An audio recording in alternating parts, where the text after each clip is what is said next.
Hello friends, good news. We are starting a new series of discussions, and the series will be called Modern Drama. And I'll say a few things about the series first, and then I'll take up the lecture today, which is titled The Dramatic Mode. Now, why do I call it the series Modern Drama? It is different from prose, it is different from novels, it is different from short stories, it is different from poetry. And modern drama is different from the 19th century or the 20th century drama. And there are words within the dramatic structure, and these words have to be kept in mind. For instance, the very idea of discussing in the first lecture the subject, the dramatic mode, has this word dramatic. So what is dramatic, and why do we take up drama as the center of discussion of the present series? You would know that drama has not been as much influenced by the society of our time as other forms. For instance, every second person today in the academia wants to be a poet. Even politicians want to become poets. And you know that there is something called popular fiction, which means that fiction also has become popular. So popular and serious. What is the difference between popular and serious? Can't discussion that is popular be serious, and can't the discussion that is serious be popular? And the reason is that fiction is available these days for sale. It is also produced on a mass scale, and people write in order to earn money, and others publish novels particularly to invest into money and then make 10 times or 20 times or 100 times more than they invest. So they have gone, slightly business-like ventures, but drama has still remained more or less untainted by this kind of pressure in society. And certainly we thought that in the case of the 20th century and 21st century literature, drama has evolved much further than before.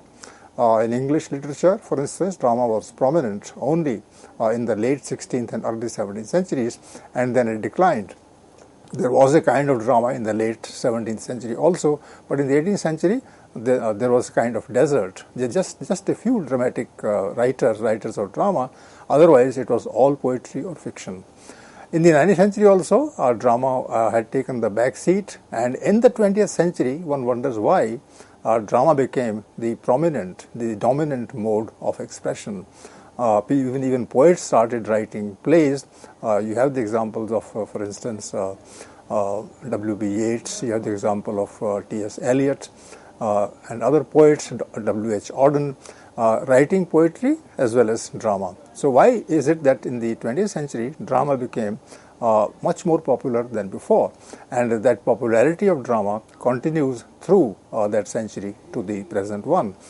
So we thought that we should exclusively devote this series to modern drama, and we pick up certain things, certain themes and certain trends, as well as dramatists or even dramatic works, to discuss this particular kind of writing that we have chosen for discussion.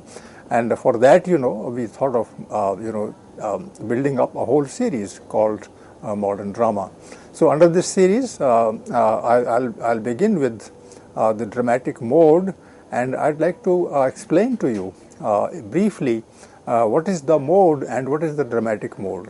So these two things are important. I raise this question here: what is mode? And then I say, just like chatting, for instance, that mode is method. It's a word we generally don't use in common parlance, common conversation. But if you have a method through which you say something, then that is called the mode. The other word for mode is manner. It's not important just to say something, but also to say in a particular manner. So that manner, that style, that also is to be kept in mind, not just for writing a play, writing a novel, but also for reading a novel, reading a play. Then the way is the simplest. You take one way and you don't take another, and somebody can ask a question as to why you adopted this way and not that way. So drama or dramatic is also a way of saying things, of communicating to the audience a particular theme, and that way is very important. It should, follow a certain track. It should not go off that track. Otherwise, people will say, "Oh, this is not drama." So, let me take up this help from dictionary, meaning a way or manner in which something occurs or is experienced, expressed, or done. So, just see that when the dictionary explains this word, then the dictionary is not sure. You know how many ors are there? That there is a word called manner, and then there is a something. So the dictionary writer doesn't know what exactly it would be, and then occurs or is experienced. And then for experience there are three words: experienced, expressed, and done. What is experience? That you have gone through certain emotions, and those emotions are captured in drama, in the mode that is, in the manner that is, and that they are not just experienced and expressed, but that there is an act also of expressing and doing. So done is important. So just see that even the dictionary is beating about the bush and not telling us clearly as to what the mode is. And that's why I thought that the series in its first lecture should discuss the word mode of drama or the dramatic mode. We go further into the discussion about the mode, and I then finish this particular description of the dictionary's presentation. Mode is a manifestation of form or arrangement of being. Now that is becoming quite philosophical and deep rooted, in the sense that manifestation is a kind of emergence. It's a kind of seeing things and a kind of reflection. So there is a big word there, manifestation. So mode is a manifestation. It's a form.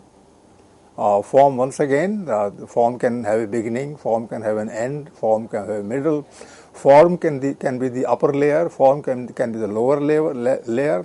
There can be a line on the left side, there can be a line on the right side, there might be some rounded things within the frame that we have chosen. All that is form. And that form is, if it is dramatic form, then we would like to know what the dramatic form is. Or then arrangement of being. Arrangement, something is told in the beginning, or presented in the beginning on the stage, then that is followed by something else, and then something by else again. So that is the arrangement. Can we break this arrangement or can we not? Think about it, whether the arrangement of events and situations in the play, in a drama, can be changed or is to be stuck to the text that was composed at some point of time by the writer. So this is a question. I'm not answering the question at the moment, but I'm saying that is that arrangement to be taken as it is, or can it also be played with? Then specifically, a particular form or manifestation of an underlying substance. What is that? What is underlying substance? On the stage, you have a character and a person who is enacting that character's role, and then the dictionary dictionary person says underlying substance. So underlying substance means that there is something that is trying to come up, struggling to come up, forming itself, and when it has formed itself, then it is presented on the stage in drama. So underlying substance is as important as the words that are used by the writer. So it's philosophical, but you should understand that when you are reading a play, when you are watching a play, when you are hearing dialogues in a play, then there is something that is being suggested. It is reaching me, it is reaching you, but not in the manner in which the author may have suggested. She was also struggling with words, and those words captured or did not capture the underlying substance. So just see that the dramatic mode is important in so many respects, and that if you look at this word closely, then you will understand, you will appreciate the dramatic form, and the plays that you read or the plays that you view and watch, then they can be finally made sense of. Then I come to the word dramatic itself. It's not a mode, but what is dramatic? And it is different from, I say, from or in opposition to. It is different or in opposition to lyrical and spontaneous. So lyrical, lyrical is sweet. Every word flows into the next word, and the next word creates a background for this following word, and this goes on and on. And behind the utterance of the words in the lyric, you also have a tune. And that tune, binds the lyrics together, and it flows. So the word basically that can be used for lyrical is flow or fluency. When somebody sings a song, then that song flows into the next sentence or the next word and the next word, and so on and so forth. So that is not drama. That is lyric. That is something which flows. Drama does not flow. Drama might flow a little. I'm not talking about basic subtle points, but I say that if you have to define drama, then you have to define it in terms that are different from the lyrical. And the word spontaneous further explains the lyrical, that once you're in a mood, you just go on, and sometimes you forget that you are repeating the words, but you are repeating the words, because that is what you do, that is what I do all the time while speaking. All of us have this habit of using 2 words for 1 word, 3 words for 1 word, because at that time we are in the flow and we are spontaneous. But when it comes to dramatic, then one has to be conscious. Dramatic is being very conscious about one's words, because there is a whole audience. There is a group of 100, 200, 500 or even more people sitting in front of you, and you are doing something, and then you are conscious that you have to cater to the expectations, the requirements of the audience, and therefore that is dramatic. The audience expects something to see, and you are showing them one thing which they may not like, or which they may like immensely. In either case, when this kind of consciousness is there, that there can be 2 layers or 3 layers of the meaning, and they exist simultaneously, then you can say, well, it's difficult to balance, but one is supposed to balance between 2 or 3 meanings that are being suggested through the play on the stage, and therefore that balancing of the possible and the actual on the stage, that will be dramatic in nature. When you are hearing a song, when you are reading a novel, when you are just listening to a speech, then there may not be as much drama as there is when there are characters on the stage performing their role and you are watching them from a distance. So dramatic, then you have to think that in mind, and that writing, which is different both from the lyrical and the spontaneous, is to be preferred. Then one makes a theory out of drama, and let us take this particular quote from Raymond Williams, and he talks about so many theories of literature. There can be theories which are romantic, there can be theories which are classical. We have discussed some of the theories in other series. If you are a regular watcher of CEC lectures, viewer of CEC lectures, then you would know that different theories are discussed and presented there. So what is the social theory? Because social theory suits drama very well, thinks Raymond Williams, the 20th century critic. And let's read his quote. For a social theory of literature, the problem of form is a problem of the relations between social collective modes and individual projects. What does it mean? Anyway, I'll come back to it. For a social and historical theory, it's a problem of those relations as necessary variable. What is the author saying here? What he is saying is that social theory means collective theory. Social theory means that particular idea, that particular set of ideas, which relates to people generally, and the general content of drama and the social theory that is going to reveal it is to be available to all. So commonness is important. The word used here is collective. The word used here is social.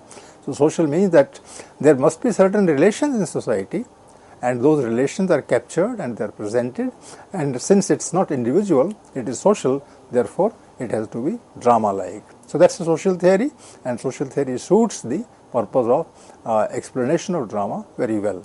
And then he uses the word history, historical theory, which means that when a play is being performed in front of us, when a theory is telling us about your own or my own experiences, my own predicaments, problems and issues, then it is historical.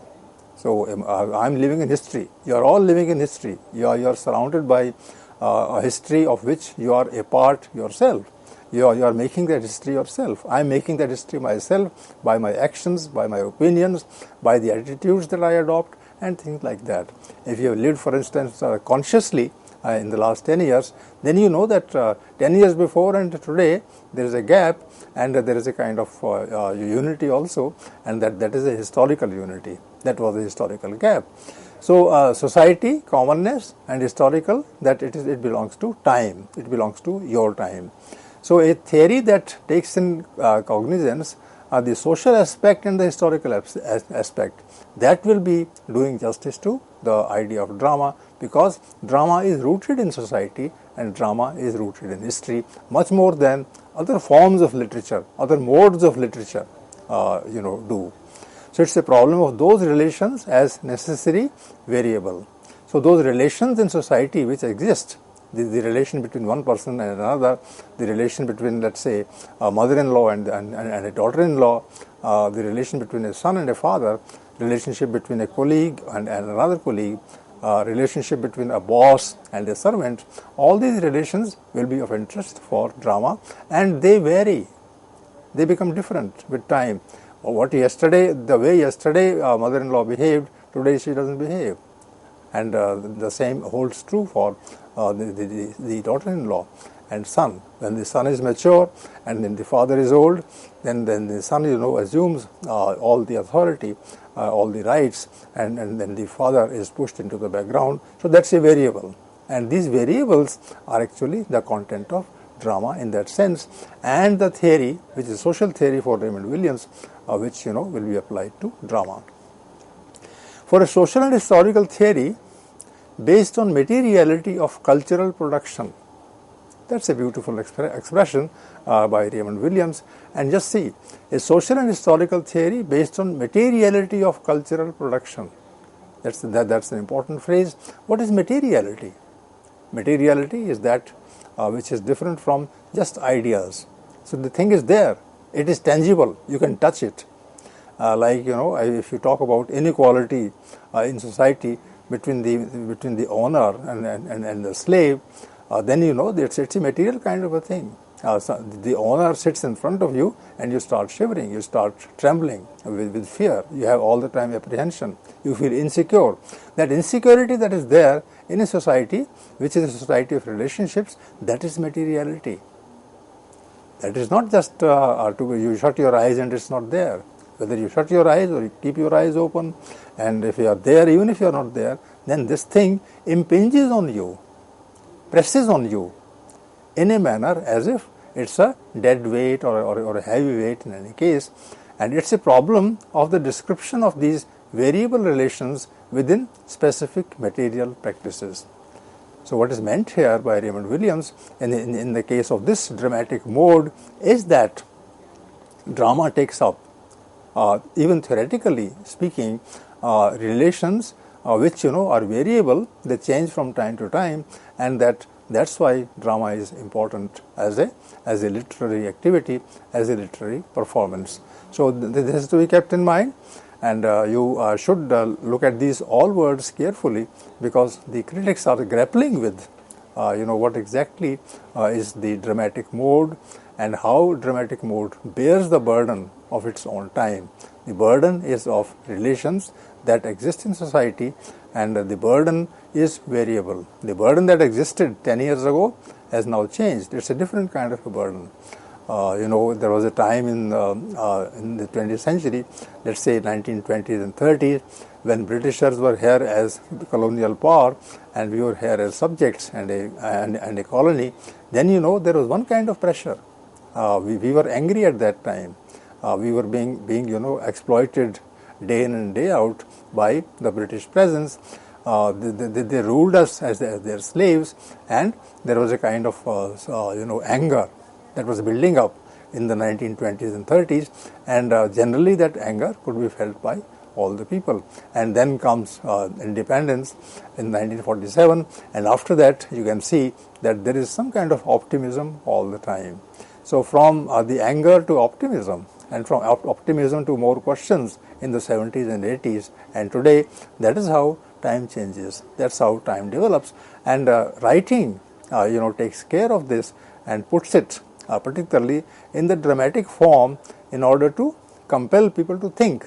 So that exactly is what Raymond Williams is suggesting, and that can be done very effectively through the dramatic mode. Then from a general theoretical principle of relationships, their pressure, and the way those relationships change, that's a theoretical part. Now let's shift the dramatic mode through examples. So one example is the Elizabethan literary language, especially with professional writers like Shakespeare, is addressed to a mixed public more trained in listening than in reading, and more accustomed to group life than to privacy. This is about Shakespeare, this is about drama, and this is about drama way back in history. You know that Shakespeare was active in the drama activity, in the drama performances in the latter part of the 16th century, the last 20 years or 15 years of the 16th century, and then he continued till the first 10 or 15 years of the 17th century. And why is it that drama as a mode emerged at that time? So this is a question because drama doesn't flourish and flower all the time equally well, with an equal kind of urgency that it might have later. Drama also belongs to time, drama also belongs to history, as was suggested in the previous quote by Raymond Williams. And you know that the golden period of drama, the dramatic mode, to use today's word, the dramatic mode of the Elizabethan period was not there in the early part of the 16th century. It suddenly emerged. Of course, nothing emerges suddenly in that sense, but then you can see that in the 1580s and 1590s, suddenly there is a kind of emergence of drama. How has that happened? How this dramatic mode became necessary? So that is a very important question.